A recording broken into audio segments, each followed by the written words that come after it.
ठटे जे boys high school में बीठल बरसाती पानी 1 महीनो गुज़रण बावजूद निकाल न थी सघियो आहे, जंहिं सबबि शागिर्द ऐं उस्ताद ॾुखाइनि खे मुंहुं ॾेई रहिया आहिनि, जिन ते पाणी बीठल हुजण करे मलेरिया ऐं ॿिनि बीमारियुनि जे मुंहुं कढण जो अंदेशो आहे। हुन हवाले सां उस्तादनि सिंध टीवी न्यूज़ सां ॻाल्हाईंदे चयो त बीठल पाणी कढण लाइ ज़िले इंतिज़ामिया तोड़े तालीम खाते को बि उपाउ न आहे वरितो।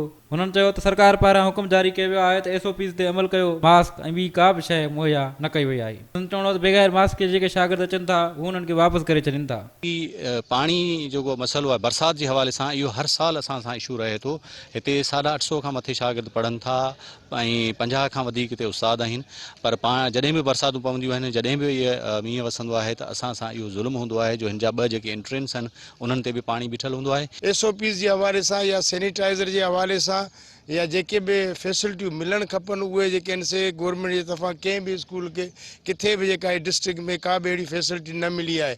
नई के जेका आहे डिप्टी कमिश्नर या हेल्थ डिपार्टमेंट या जेका एजुकेशन डिपार्टमेंट स्कूलनि जी मालिकी कई आहे, उन ते अमली तौर ते अञा ताईं को बि जेको आहे सो उन जो रिज़ल्ट असांखे कोन थो मिले। इन लाइ असांजी इहा ई रिक्वेस्ट आहे त हिन स्कूल जे खे बचायो, हिन स्कूल खे महफ़ूज़ रखियो। हीउ हिकिड़ो तारीख़ असांजो स्कूल आहे ऐं ॿारनि खे उस्तादनि खे जेको सो तव्हां सेफ्टी ॾियो त जीअं असांजो जेको पुरअमन जेको आहे सो ख़ुशगवार माहौल में एजुकेशन जो सिस्टम असांजा उहो सही न चाली सघे। उस्तादनि वसवारनि खां अपील कई त स्कूल में बीठल पाणी निकाल कयो वञे त जीअं हू ॾुखाइनि खां बची सघनि। कैमरामैन सारंग चांडियो सां गॾु गुलाम हुसैन ख्वाजा, सिंध टीवी न्यूज़, ठटो।